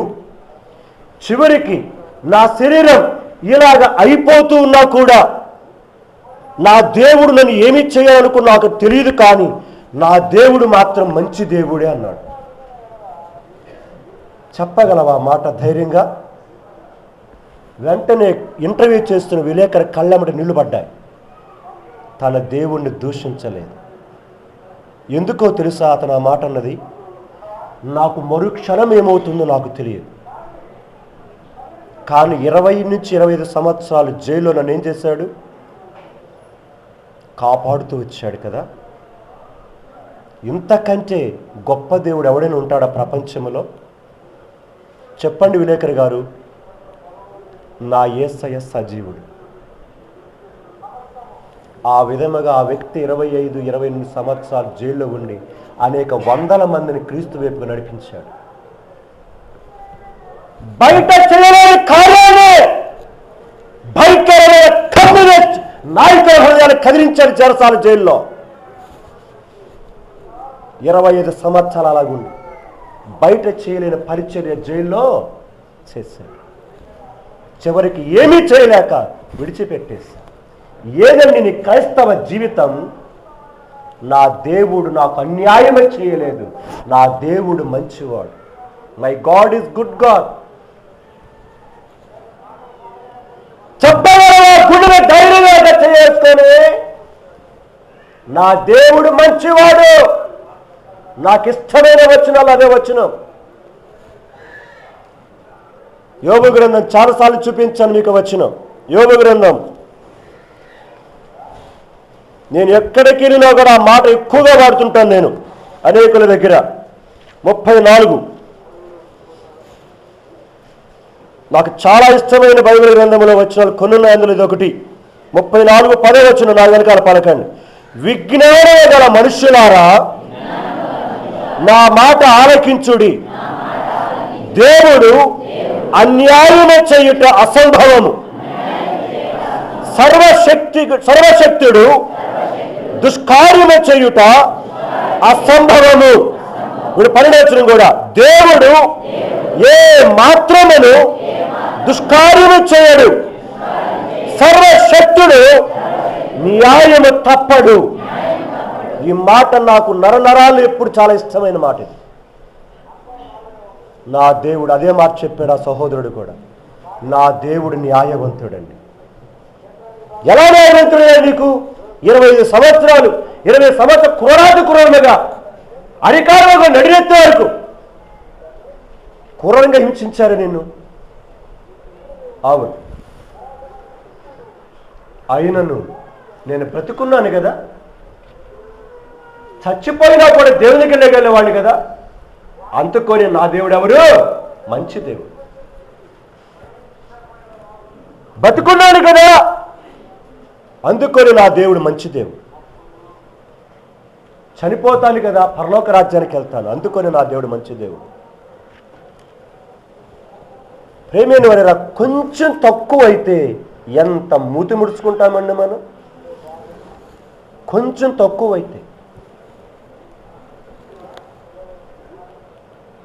ప్రేమైన వారా, దేవుని యొక్క సన్నిధానములో ప్రియమైన సంఘమ, మనందరి యొక్క ఆత్మీయ జీవిత యాత్రలలో మనం ఎలాగ ప్రయాణం చేసుకుంటూ వెళ్ళిపోతున్నామో ఒక్కసారి పరీక్షించుకుంటూ వెళ్దామండి. వినేసి వెళ్ళిపోబాకు. ఒక్కసారి పరీక్షించుకో, ఏంటి నా జీవితం? దేవుడు చక్కని ఎర్ర గులాబీలతో చేసిన పాన్పు మీద పరుండుకోవటానికి కొరకై మనల్ని పిలవలేదండి, పిలవలేదు. ఆయన మనలను పిలిచినది దేనికో తెలుసా? ఆయన సింహాసనం మీద కూర్చోటానికి. 2 వచనాలు చదవండి, ఒకరు బ్రదర్ చదవండి, ఒకరు సిస్టర్ చదవండి. మొదటి వచనం ప్రకటన 3:21, ఇంకొకరు ప్రకటన 7:9 చదవండి. నేను జయించి నా తండ్రితో కూడా ఆయన సింహాసనం మీద కూర్చుండి ఉన్న ప్రకారము, గమనించాలా మాట, చివరి మాటలు, జయించు వారిని నాతో కూడా నా సింహాసనం మీద కూర్చుండ నిచ్చెదను. ఇక్కడ జయించువాడు సింహాసనం మీద కూర్చున్నాడు. ఇప్పుడు చదివాను ఇంకోరు సిస్టర్స్ 7:9 ప్రకటన. ఇదిగో ప్రతి జనములో నుండి, ప్రతి వంశములో నుండి, ప్రతి ప్రజలలో నుండి, ఆయా భాషలో మాట్లాడే వాళ్ళ నుండి ఎవరును లెక్కింపజాలని ఓ గొప్ప సమూహమును కనబడను. ఇప్పుడు గమనించాలి, కలిసి వారు తెల్లని వస్త్రము ధరించిన వారై ఖర్జూర బట్టలను చేరుని సింహాసనము, అది ఆ మాట కావాలి, సింహాసనము ఎదుట గొర్రెపల ఎదుటను, చాలంతే మాట. అక్కడ నాతో కూడా సింహాసనం మీద కూర్చున్నారు, ఇక్కడ సింహాసనం మీద నిలవబడ్డారు. నువ్వు ఏ గుంపులో ఉండాలనుకుంటున్నావు? నేను ప్రశ్న అదే. సింహాసనం మీద కూర్చోవాలనుకుంటున్నావా? సింహాసనం మీద చేతులు కట్టుకుని నిలబడాలనుకుంటున్నావా? సింహాసనం మీద కూర్చోవాలంటే నాతో పాటు ఏం చేయాలి? జయించాలి. లోకమే, డబ్బే, ఐశ్వర్యమే, పొలాలే, ఆస్తులే ఇలాగే పరిగెత్తుకుంటూ పోతే ఎక్కడ ఉంటాయో? సింహాసనం మీద కాదు. లోకములో కూర్చుంటావు సింహాసనం మీద, కానీ అక్కడ సింహాసనం దొరకదు సుమా. జయించువాడిని నా సింహాసనం మీద కూర్చుండనిస్తా. ఇది ఈ రోజు ఉదయం దేవుడు నాతో మాట్లాడిన మాట, ఒక దైవజనుడి యొక్క వాక్యం ద్వారా. సింహాసనం మీద కూర్చుండేవాడవా, సింహాసనం మీద నిలువబడేవాడవా? నీవు దేని కొరకై నీ ప్రయాస? దేని కొరకై నీ ప్రయాస? లోకములో సింహాసనం మీద కూర్చోడానికి కొరకై పాటలు పడుతున్నావు కదూ. నీ తోటి కొలీగ్ కంటే, నీ తోటి ఫ్రెండ్ కంటే, నీ తోటి లోక సంబంధమైన వారి కంటే నువ్వు హై స్టాండర్డ్లో, హై పొజిషన్ కలిపి కూర్చోవాలనుకున్నావు. తప్పుగా రండి, నేను చెప్పే విషయం జాగ్రత్తగా గమనించుకోండి. అయితే ఇక్కడ దీని వెనకాల ఉన్న నీ యొక్క ఆత్మీయ జీవితం ఎలాగో చూసుకో. దేవుడు తగిన సమయం వచ్చింది, దానియేలును తీసుకొని వెళ్ళి ఎక్కడ కూర్చోబెట్టాడు? సగమే వచ్చింది. యేసేపుని ఎక్కడ కూర్చోబెట్టాడు? సమయం వచ్చింది. ఎస్తేరు ఎక్కడ కూర్చోబెట్టాడు? దేవుడు కూర్చోబెట్టాడు. దేవుడు జీవితంలో వారి ఆత్మీయ బ్రతుకులను జయించుకుంటూ వెళ్ళారండి, జయించుకుంటూ వెళ్ళారు. అందుకొని సింహాసనం మీద కూర్చున్నారు, ఏలుబడి చేశారు. దేవుని యొక్క సన్నిధానంలో రక్షించబడిన ఓ ప్రియమైన సహోదరి సహోదరుడా, సింహాసనం ఎదుట సంఘములో ఉన్నవారు, మనకి తెలిసిన వారు అనేకులు సింహాసనం మీద కూర్చుంటే వారి ఎదుట నువ్వు పోయి చేతులు కట్టుకొని నిలబడితే నీవు తలదించుకోవాల్సిన స్థితి ఏర్పడుతుంది. ఆ రోజు నీవు అసూయపడిన లాభము లేదు సుమా. ఆ రోజు నువ్వు మత్సరపడిన లాభము లేదు సుమా. ఆ రోజు నువ్వు బాధపడిన లాభము లేదు సుమా. నువ్వు దేవుని దగ్గర వాదం పెట్టుకోవడానికి కుదరదు. ఎందుకంటే ఆయన నీతి కలిగిన న్యాయాధిపతి. ఎవడికి ఏది ఇవ్వాలో అది ఆయనకే తెలుసు.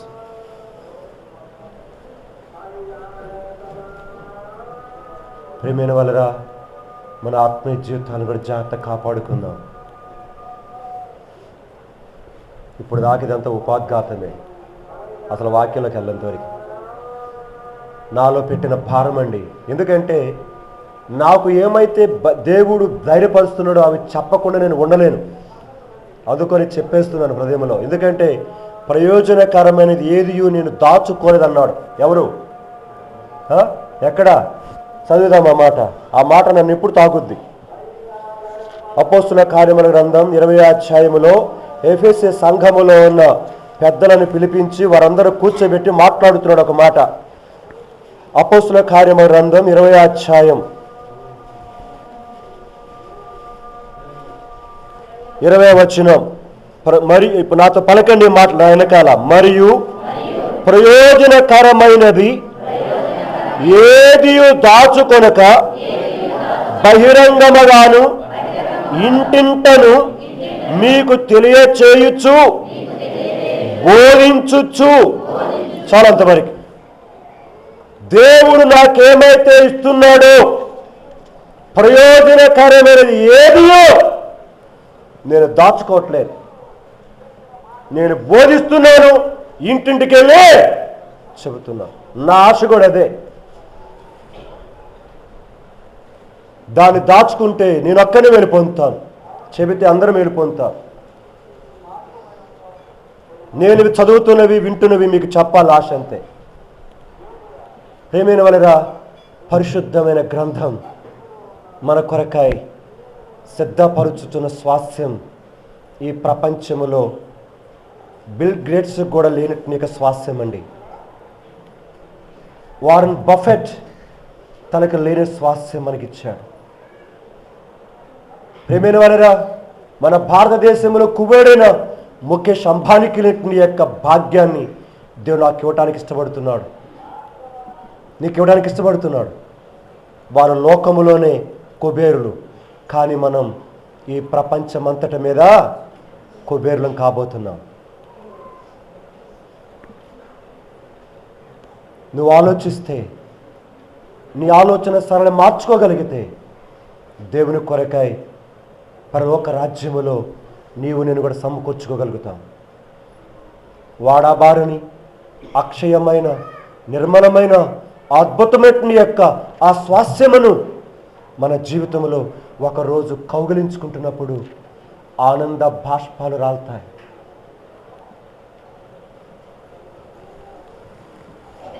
లాస్ట్ టైం జమైకా స్ప్రింటర్, మీరు ఎంతమంది చూసారో లేదో తెలియదు, కానీ నేను చూశాను. ఆ రోజు వరల్డ్ ఒలింపిక్స్ అథ్లెటిక్స్ ఈవెంట్లో పోయినసారి లాస్ట్ ఈవెంట్లో పాల్పొందాడు అతను. 100 మీటర్స్లో అతనికి మించిన వాడు ఎవడు లేడు. బోల్ట్ అతని పేరు, Usain Bolt, Jamaica sprinter. Last టైంలో అదే లాస్ట్ తన జీవితంలో మరికి ఎన్నడూ కూడా పాల్పొందని చెప్పాడు.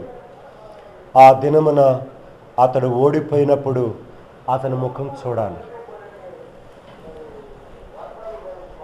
ఇప్పటి వరకు 3 ఒలింపిక్స్ గేమ్స్లో గోల్డ్ మెడల్ సంపాదించిన తాను లాస్ట్ ఈవెంట్లో తను ఓడిపోయినప్పుడు తన ముఖాన్ని చూస్తే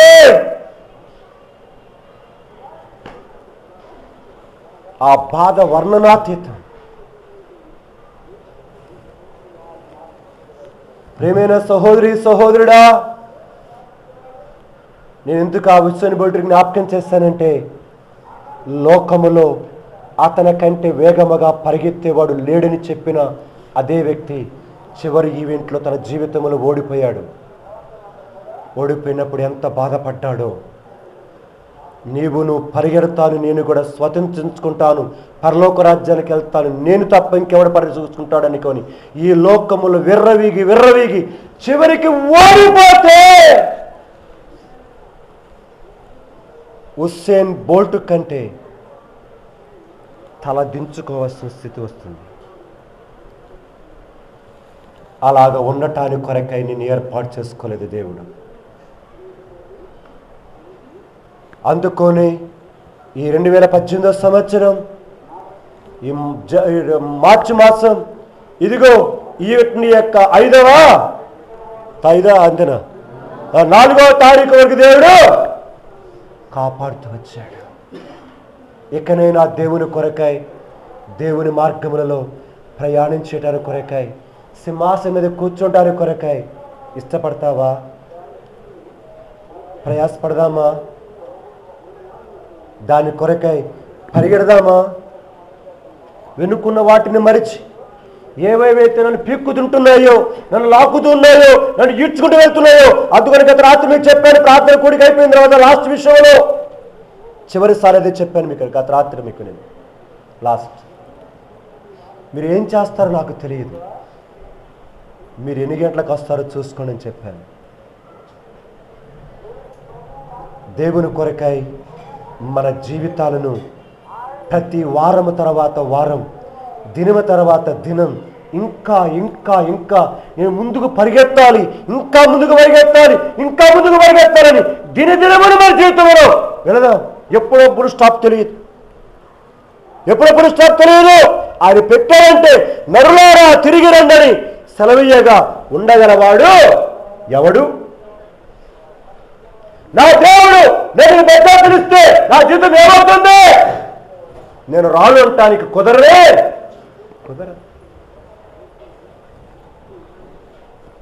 ప్రభు నా జీవితాన్ని ఒకరోజు పొడిగించావు, నాలో ఇంకా నేను స్థిరపరచటానికి, నన్ను బలపరచడానికి కొరకాయ, నేను ఇంకా ఒక అడుగు ఎక్కటానికి కొరకాయ, నీ సింహాసనం ఉండే స్థలంలోనికి ఎక్కటానికి కొరకాయ. ఒకసారి సహోదరుడికి జ్ఞాపకం చేస్తూ వచ్చాడు. మీకు ఎంతమంది గుర్తుందో లేదు తెలియదు కానీ, సువార్త కొడుకులకు వచ్చినప్పుడు ఇంకో సేవకుడు కనుక సొలొమోను సింహాసనం గురించి చెప్పాడు. ఎంతమంది గుర్తుందా? సువార్త కూడికలలో ఇంకోళ్ళు దైవజనుడు వచ్చినప్పుడు ఇక్కడకు సింహాసనాల గురించి చెప్తూ సొలొమోను సింహాసనాన్ని గురించి వర్ణించాడు. గుర్తుందా? గుర్తులేదు మీకు? నాకు గుర్తుంది. ఇంకా అది 7 మెట్లుంటాయి. ప్రపంచములో ఏ దేశములో ఏ జనాంగములో ఏ రాజు చెయ్యని సింహాసనాన్ని సొలొమోను రాజు చేయించాడు. అది ఎట్లా చేయించాడు తెలుసా? ఏనుగు దంతాలతోటి. బైబిల్లో ఉంది, నా మాట చెప్పట్లేదు నేను. 7 మెట్లుంటాయి. 7వ మెట్టు మీద తన సింహాసనం ఉంటుంది. ఇటు అటు సింహాలు ఉంటాయి. ప్రపంచములో ఏ రాజ్యములో చేయని సింహాసనం. ఎందుకంటే దేవుడు అతను జ్ఞానం ఇచ్చాడు. అది చదువుతుంటేనే నాకు ఆశ్చర్యం వేస్తుంది. రేపు పరలోక రాజ్యములు దేవుని సింహాసనం ఎట్లా ఉంటుందా అని ఊహించుకుంటా ఉంటాను నేను. ఆ సింహాసనం నాకు ఇవ్వబోతున్నాడండి దేవుడు. నేను జయించుకుంటూ పోతే నీకిస్తాడండి, నువ్వు జయించుకుంటూ పోతే. లేకపోతే నిలబడాలని అట్లా చేతులు కట్టుకొని. యవనస్తులారా, వివాహమైన వాళ్ళారా, చదువుకుంటున్న వాళ్ళారా, పని చేసుకుంటున్న వాళ్ళారా, రైతులారా, కూలికి పని వెళ్తున్న వాళ్ళారా, మీకు ప్రేమతో చెప్తున్నాను. చేతి వృత్తులు చేసుకుంటున్న వాళ్ళారా, ఏ పనులు చేసుకోండి, కానీ దేవునిని కలిగి ఉండి దేవునితో చక్కని సంబంధాన్ని అధికమ చేసుకుంటూ దాని కొరకే సిద్ధపడండి. అవసరమైతే ఒక పూట పస్తున్నా పర్వాలేదు, అవసరమైతే ఒక పూట పనిన మానుకోండి, అవసరమైతే ఒక పూట ఖాళీగా ఉండిపోండి. ఎవరికి? నీ ఆత్మీయ క్షేమం కోసం చెప్తున్నాను నేను. ఎవరిది వాళ్ళదే. ప్రభు నా జీవితంలో, ఎందుకంటే ప్రియమైన చాలా మైండ్లో వస్తున్నాయి ఈనాడు. ప్రపంచంలో చూస్తే నోటి దగ్గరకు ఒక్క చిన్న ముద్ద ఆహారం పోని వాళ్ళు గమనించాలి. రోజుకని నేను చెప్తుంది, రోజుకు మనం 3 పూటలు తింటున్నాం. రోజుకు ఒక్క పూట గుప్పిడి మెతుకులు దొరకని వాళ్ళు దాదాపుగా కొన్ని కోట్ల మంది ఉన్నారు ప్రజలు. రెండోది చెప్తున్నాను, అది కూడా చెప్తాను మీకు విషయం. అది కూడా నా దగ్గర ఉంది, అట్లా లిస్ట్ మొత్తం కూడా ఉంది కనుక అది ఎక్కడో డౌన్లోడ్ చేసి పెట్టాను దాన్ని. రోజుకి కనీసం తలవాల్చుకుంటకి ఒక చిన్న స్థలము లేకుండా ప్రపంచంలో అల్లాడిపోతున్న వారు కొన్ని కోట్ల మంది ఉన్నారు. ఇంకా కొన్ని కోట్ల మంది కనీసం నా అని పలకరించి దిక్కులేక, ఏంటయ్యా ఏంటమ్మా అని దిక్కు మొక్కు లేకుండా కొన్ని కోట్ల మంది రోడ్ల మీద పడి ఉన్నవారు ఉన్నారు. నేను ఎందుకు ఏమని చెప్పాను తెలుసా? నీవు వారందరికంటే ధన్యుడవు, ధన్యురాలు. రోజుకు 3 పూటలు తినగలుగుతున్నావు, లేకపోతే 2 పూట్లను తినగలుగుతున్నావు. కనీసం 4 జతలన్న బట్టలు ఉన్నాయి. కనీసం అన్న చిన్న పూరీలు ఎక్కడ ఉండలేదు, అన్ని డాబాలే. నువ్వు ప్లాస్టింగ్ చేసినా చేయకపోయిన చిన్న డాబానే ఉంది నీకు. కనీసం సైకిల్ అన్న ఉంది. నీవు ఎన్ని కోట్ల మంది ప్రజల కంటే ధన్యుడివో తెలుసునా? దేవుడిని నా స్థితిలో పెట్టాడు, ఆయన కృప మర్చిపోవద్దు. ఎందుకు? తిని తాగటానికి, ఎగరటానికా? ప్రభు, నా జీవితంలో ఈరోజు నన్ను బతికింపచేసావు. నేను అదే చేసుకుంటున్నాను ప్రతిరోజు ప్రార్థన ఉదయం లేగటంతో. ప్రభు, నన్ను ఈరోజు బ్రతికింపచేసావు, మరొక రోజు నా జీవితం పొడిగిస్తున్నావు. ఈ రోజు నా జీవితంలో నా ద్వారా ఏమి చేయాలని, నా నుండి నువ్వు ఏమి ఆశిస్తున్నావో దాని కొరకు నేను బ్రతకడానికి నాకు సహాయం చేయి. నేను చేసుకుంటున్న ప్రార్థన చెప్తున్నాను మీకు. ప్రియమైన సహోదరి సహోదరుడా, నీ జీవిత యాత్రలో కూడా ప్రభు, ఈరోజు నీ కొరకే నేను ఏమన్నా చేయగలుగుతానేమో, నువ్వు నా నుండి ఏం ఆశిస్తున్నావు అది చేయడానికి కొరకాయ నాకు వచ్చిన ఏ అవకాశాన్ని నేను పోగొట్టుకోకుండా సహాయం చేయి. రేపు చూద్దాం, ఎల్లుండి చూద్దామని పోగొట్టుకోకుండా సహాయం చేయి ప్రభుని. ఎందుకంటే రేపు రాదేమో నాకు తెలియదు. ఒక దైవజనుడు చెప్తాడు ఈ మాట. అతను చెప్తున్నప్పుడు నా కళ్ళమ్మ నీళ్ళు తిరిగాయి. గొప్ప సేవకుడండి. అతను చెప్తాడు ఆ మాట. తనతో కానీ ఎవరైనా కానీ పరిస్థితి చెప్తుంటే వెంటనే స్పందిస్తాడట. ఆ సేవకుడు చెప్పినప్పుడు నాకు చాలా కనుక నా మట్టుకు నాకు అనిపించింది, సిగ్గు అనిపించింది. ప్రభు, నేను కూడా చాలాసార్లు రేపు చూస్తాను, ఎల్లుండి చూస్తాను. సరే, అవకాశం లేకపోతే అది వేరే విషయం అండి. కానీ అవకాశం ఉండి కూడా నా జీవితంలో నేను చేసుకుంటూ వెళ్తున్నాను. ప్రియమైన సహోదరి సహోదరుడు, దేవుని కొరకాయ మనం ఎంతగా చేయగలము, దేవుని కొరకు ఎంతగా మన జీవితాలను ఆయన యొక్క పనిలో పెట్టుకోగలుగుతామో అంతగా మన జీవితాలను పెట్టుకోవడానికి ప్రయత్నం చేద్దామండి.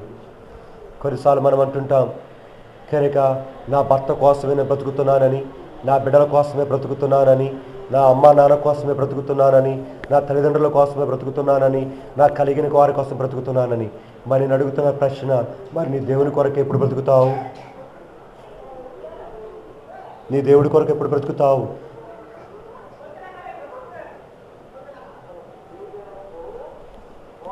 ప్రశ్నించుకో. దేవునికి నేను ముగిచ్చేస్తున్నాను, టైం అయిపోయింది ఎక్కువగా. ప్రభు చిత్తం అయితే ఆ వాగ్మ తర్వాత వచ్చేవారిని జ్ఞాపకం చేసుకున్నా. దేవునికి సన్నిధానములో ప్రభువా, అపోస్తలుడైన పౌలుకు వలె నేను దేని నిమిత్తమైతే పట్టబడ్డాను దాని కొరకై నేను కూడా జీవించటానికి, పరిగెత్తటానికి, ఊపిరి కలిగి ఉండటానికి, శ్వాస తీసుకోవటానికి, అన్నము తినటానికి, నీళ్లు తాగటానికి, పని చేసుకోవటానికి, సంపాదించుకోవడానికి కొరకై నా జీవితంలో దాని నిమిత్తమై నేను బ్రతకటానికి సహాయం చేయి. నువ్వు అన్నం తింటున్నా దేనికోసం తింటున్నావు? నువ్వు పనికి వెళ్తున్నా దేనికోసం పనికి వెళ్తున్నావు? నువ్వు నిద్రపోతున్నా దేనికోసం నిద్రపోతున్నావు? ఎందుకంటే ఆయన ఇచ్చినది సమస్తం. ఆయన ఇచ్చిన దానితో నేను అనుభవిస్తున్నాను, ఆయన ఇచ్చిన దానితో సంతోషిస్తున్నాను. ఆయన కోసం కాకుండా మరి నా కోసమే నేను జీవిస్తూ ఉంటే మరి తప్పు కాదా? అది తప్పు కాదా? ఆయనకి ఇవ్వటానికి కొరకై ఎందుకింత నిర్లక్ష్యం? అదే కొన్ని దావీదు అన్నాడు, మా జీవితంలో నీవు మాకిచ్చిన దానిలో కొంచెము నీకు మేము నీవు మాకిస్తేవే దానిలో నుంచి. మొన్న జ్ఞాపకం చేస్తాను అనుకుంటా ఒక మాట, సామెతల గ్రంథం నుంచి. గుర్తుందా మాట? మర్చిపోయింటారు కదా. నేను పాత బైబిల్ అండర్లైన్ చేసుకున్నాను. చూద్దాం, ఆ మాట మళ్ళీ జ్ఞాపకం చేస్తాను. చివరిలో ఆ మాట జ్ఞాపకం చేసుకున్నారండి.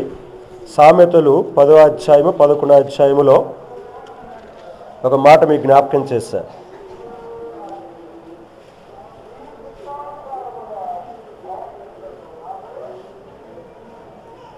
11వ అధ్యాయము 24వ చరణం నాతో పలకండి వెనకాల.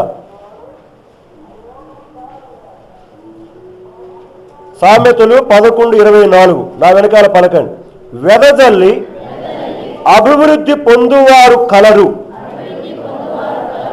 తగిన దానికన్నా తక్కువ ఇచ్చి లేమికి వచ్చువారు కలరు. ఆ రెండవ లైన్ అండర్లైన్ చేసుకోండి. తగిన దానికంటే తక్కువ ఇచ్చి ఏమైనారు? లేమికి వచ్చారు. ఇక్కడ ప్రశ్నించుకో, ప్రభు చిత్తమే తర్వాత ధ్యానం చేస్తాను, నేను నోట్ చేసుకుని పెట్టుకున్నాను.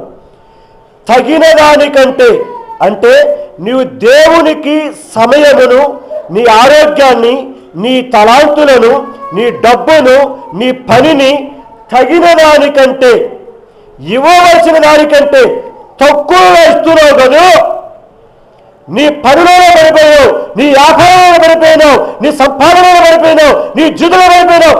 తగిన దానికంటే తక్కువ ఇస్తున్నావు కాదు. కాబట్టి నీకేం కలుగుద్ది?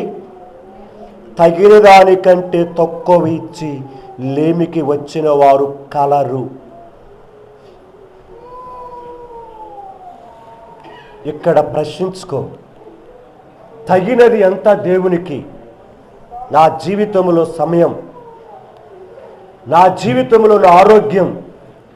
తగినది ఎంత నా దేవుని కొరకే డబ్బు? తగినది ఎంత నా దేవుని కొరకే సువార్త? తగినది ఎంత? దానికంటే నేను తక్కువగా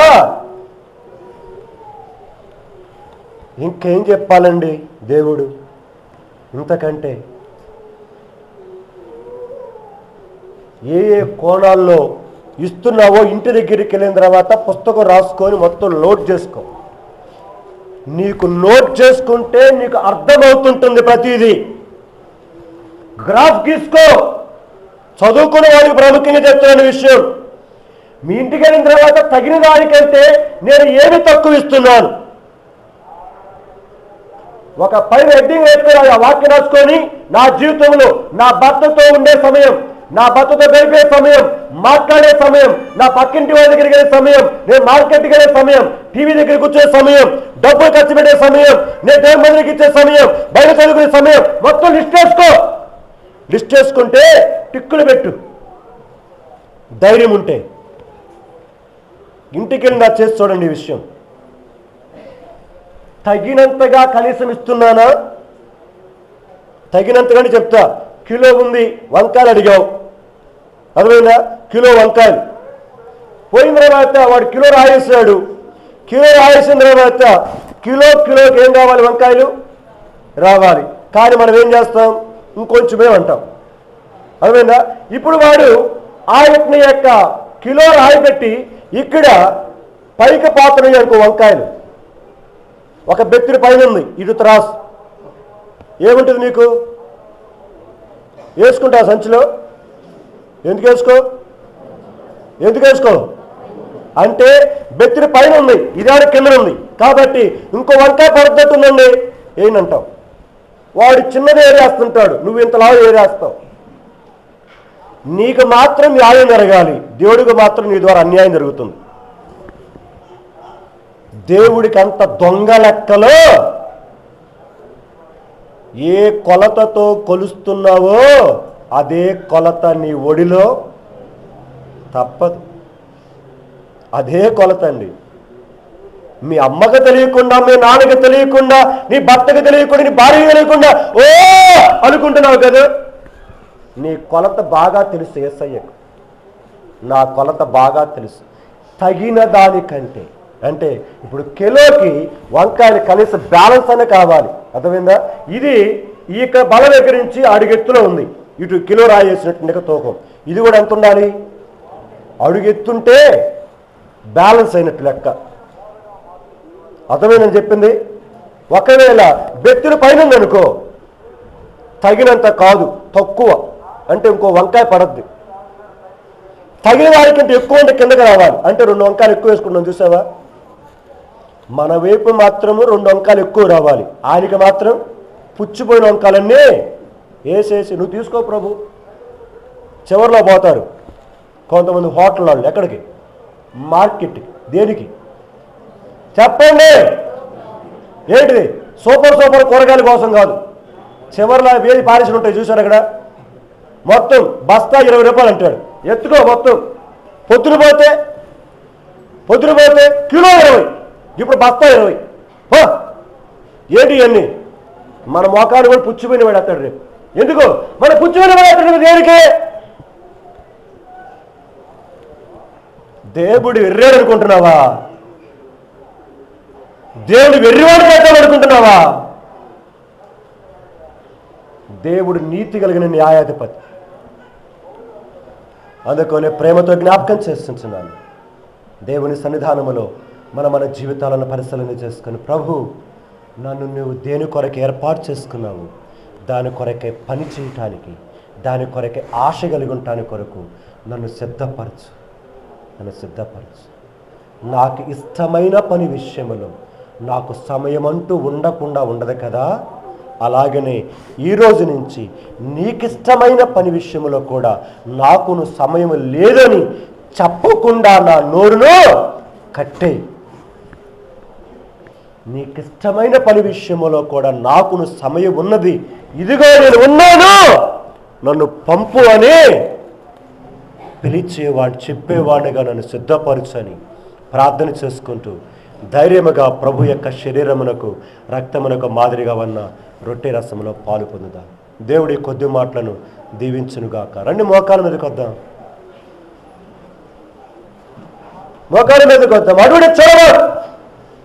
అడుగుడి చూడవా. ఎన్నిసార్లు గద్దించుతున్న దేవుడి జీవితంలో చెప్పడం అయిపోయింది. ఇక గద్దింపులకు వచ్చాడు దేవుడు. చెప్పి గద్దింపులకు వచ్చాడు. ఇన్నిసార్లు గద్దించినాను, లోబడకపోతే ఇక అంతే మన జీవితం. ఎందుకంటే నువ్వు రక్షించబడ్డావు, బాప్తిసంలో పాల్గొంది, జీవితంలో వెళ్తున్నావు, ఇప్పటికే సమర్పణ. జీవితం అలాగే నిండిపోతుంది. ఎంతకాలం చూడాలి ఆయన? ఎంతకాలం చూడాలి ఆయన? ఈ ఒక్క సంవత్సరంలో కూడా ఉండనిమని చెప్పాడు. ఎన్ని సంవత్సరాలు చెప్పాలి? ఇంకా నేను చెబుతాను ఉంటాను అనుకుంటున్నారా?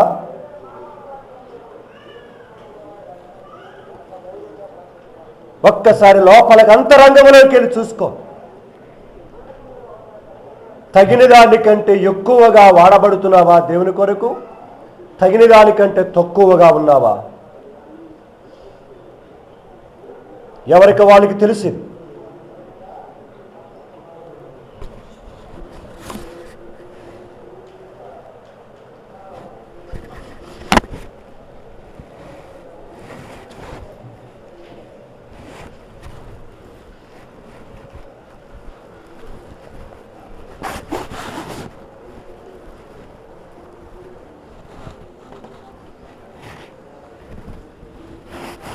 పరిశుద్ధుడైన నా తండ్రి, నా నమ్మకమైన దేవానికి వందనములు, స్తుతులు, స్తోత్రాలు. మరి ముఖ్యంగా గత 3 రోజుల నుంచి నా ఆత్మీయ జీవితంలో మీరు సంధిస్తున్న ప్రతి మాటను బట్టి నీకే స్తుతులు, స్తోత్రాలు. యేసయ్యా, వాటిని పంచుకోవడానికి కొరకే నా హృదయంలో ఉన్న భారమును, మరి ప్రభు నాకు ఇచ్చినట్టు నీ యొక్క ఆనందమును ప్రభాదేవాన్ని బిడ్డలుగా పంచుకోవడానికి కొరకాయి మీరు నాకు ఇచ్చిన సమయాన్ని బట్టి నీకే స్తోత్రాలు. నేను దేని నిమిత్తమే పట్టబడ్డాను? నా యేసయ్య నా కొరకే దేని కొరకే రక్తముని చిందించాడు, అవమానపరచబడ్డాడు, ఉమ్మి వేశారు ముఖాన్న. రే దిగిరారా కిందకి, నువ్వు దేవుడు అంటుంటవే, దేవుడు కుమారుడు అంటుంటవే. 3 రోజులు కట్టి లేపుతానంటే పడివేయండి, నేను లేపుతానంటువే. దిగిరా చూస్తాం. మందిరం కట్టే సంగతి తర్వాత చచ్చిన లేపుతానంటుంటవే. నిన్ను నువ్వు కాపాడుకోరా? ఒకరా, ఇద్దరా, ముగ్గురా? నా కొరకైనా కదయా భరించుకుంది. మీరు కూడా ఎదురు తిరిగితే నాకు ఈ రోజు రక్షణ ఉండేదా? నేను రోజు ఇక్కడ కూర్చొని నేను ఉండేవాడును, నీ మాటలని పలికేవాడును అండి. నీ కృప అపరిమితమైనది, నీ ప్రేమ అపరిమితమైనది. అందుకోనే ఆ ప్రేమ అగాపే ప్రేమ అని రాయబడింది. యేసయ్య కొలతలు లేని ప్రేమ, అది వర్ణించటానికి వీలు కాని ప్రేమ. నిన్ననే మా సహోదరి తన జీవితంలో రాత్రికి రాత్రి ఏమైందో జ్ఞాపకం చేస్తూ వచ్చాను. నిజమే, మా పరిస్థితి ఎప్పుడు ఎలా తెలియదు. మా కళ్ళెదురు జరుగుతున్నప్పటికీ ఎందుకు భయం లేకుండా ప్రవర్తిస్తున్నాం, ఎందుకు లెక్క లేకుండా తిరుగుతున్నాం? దేనిని చూసుకొని? నీ మంచితనాన్ని చూసుకొని కాదు, మీ చాతకాన్ని తనమునుగా చేసుకుంటున్నాం మీ మంచితనాన్ని మీరు. ప్రభువా, ఈ మధ్యాహ్నం నీ పరిశుద్ధ గ్రంథములో నుండి నీ దాసుల ద్వారా మాట్లాడుతూ వచ్చిన మాటలను ప్రభువా నేను గ్రహించుకుంటూ ప్రభువా నీ బిడ్డలకు చెప్పడానికి కొరకే సహాయం చేస్తూ వచ్చాను. ఇంకా అనేకమైనవి ఉన్నాయి. ప్రభుని యేసు నీకే వందనాలయ్యా. నీ ప్రేమ ఎంత గొప్పది. ఒక్కసారి నీ వాక్యం మన అద్దములో చూసుకుంటే నా బ్రతుకు, ఆ అద్దములో నాకు కనబడేది అంతా పాపమేనయ్యా. అరికాలు మొదలుకొని నడినెత్తే వరకు అయ్యా నేను అసలు కనబడను అక్కడ. అయితే అలాంటి నా బ్రతుకును మీ శిలువ రక్తం చేత నన్ను కప్పేశారు. రక్షించబడిన తర్వాత, సేవకు వచ్చిన తర్వాత ఎన్ని రకాలుగా నీ కన్నీళ్లు తెప్పించాను. ఆయనను నన్ను విడువక ప్రేమిస్తున్న నీ ప్రేమ కొరకే నీకే స్తోత్రాలయ్యా. మా ఆయనలో కూడా మీరు కలిగిన నీ ప్రేమను బట్టి నేను ఆరాధిస్తుంటున్నా. అయ్యో ప్రభువా, మీరు మాకివ్వబోయే శ్రేష్టమైన స్వాస్థ్యం ఎంత గొప్పదో అర్థం చేసుకోలేకపోతున్నాం ప్రభు. పదే పదే తప్పిపోతున్నాం. సింహాసనం మీద కూర్చుని పెట్టాలని మీరు కోరికైతే మేము సింహాసనం దగ్గర నిలబడాలని ఇష్టపడుతున్నాం. అయ్యా, మా కొరకే ప్రధానోపాధ్యాయుడుగా, మా కొరకే చక్కని గురువుగా, మా మంచి బోధకుడువుగా, ఉపదేశకుడువుగా, మా మంచి దేవుడువుగా మమ్మల్ని చేయడానికి కొరకు ఇష్టపడుతున్నందుకు నీకే స్తోత్రాలు. భార్య చూపించే ప్రేమ కంటే, భర్త చూపించే ప్రేమ కంటే, కన్న తల్లిదండ్రులు చూపించే ప్రేమ కంటే, అన్నదమ్ముల అక్క చెల్లి చూపించే ప్రేమ కంటే, ఈ లోకంలో ప్రియుడు ప్రేయసి విషయంలో, ప్రేయసి ప్రియుడి విషయంలో చూపించే ప్రేమ కంటే నీ ప్రేమ అమూల్యమైనదయ్యా. అది బహు వింతైనదేసయ్యా. నీకే స్తోత్రాలు. ఎక్కడ కఠినం చేసుకోకుండా ఇక నేను నా జీవితములలో తగిన దానికంటే తక్కువగా కాక, తగిన దానికంటే కొంచెం ఎక్కువగా నీ కొరకై మేము పని చేయటానికి కొరకు ఇవ్వటానికి మా జీవితంలో సిద్ధపరచండి. యేసయ్యా, నీకే స్తుతులు స్తోత్రాలు. నా కొరకే కొట్టబడిన మీ యొక్క శిలువ రక్తములకు మాదిరిగా ఉన్న, శరీరములకు మాదిరిగా ఉన్న రొట్టె రసములో చేయి వేస్తుండగా ఈ యోగ్యత దయచేయి. ఇదేదో ఇడ్లీ సాంబార్ కాదు, ఇదేదో పూరి కరెక్ట్ యొక్క చట్నీ కాదు, ఇది మా కొరకై చేసిన నీ బలియాగం. దేవుని భయము కలిగి వినయ విధేయతలతో మంచి మనస్సాక్షితో సరిచేసుకొని ఒప్పుకొని విడిచిపెట్టి దానిలో చేయి వేసి నీ ఆశీర్వచన పాత్రలో నుండి మీ ఆశీర్వాదమునకు పాత్రలు కావటానికి కొరకు సిద్ధపరచవలసిందిగా ప్రార్థిస్తూ ఇచ్చిన సమయాన్ని బట్టి స్తుతిస్తూ ఆరాధిస్తూ నా ప్రభును నా రక్షకుడునైనా యేసుక్రీస్తు ప్రభు వారి యొక్క శక్తిగల నవనచ్చ నామమున వదనములు చెల్లించి ప్రార్థిస్తున్నాను తండ్రి, ఆమేన్. ఆ ప్రకారమే భోజనమైన పిమ్మడాన పాత్ర ఎత్తుకొని కృతజ్ఞతాస్తుతులు చెల్లించి దానిని విరిచి, ఇది మీ కొరకై విరవబడిన నా శరీరం, నన్ను జ్ఞాపకము చేసుకుంటూ కొరకై దీనిని చెడని చెప్పాను. ఎవరైతే దేవుని వాక్యం విలువలో పరిశీలన చేసుకున్నారో మీ కుడి హస్తాన్ని మీ తలగంట పైకెత్తి చూపించండి. ఆయన శరీరానికి మాదిరిగా రొట్టె మీద తీసుకురాబడుతుంది. చిన్న ముక్క తురించుకొని మీ ప్రక్కన చేతిని వరకు అందించండి. రెండు బ్రదర్స్ రండి.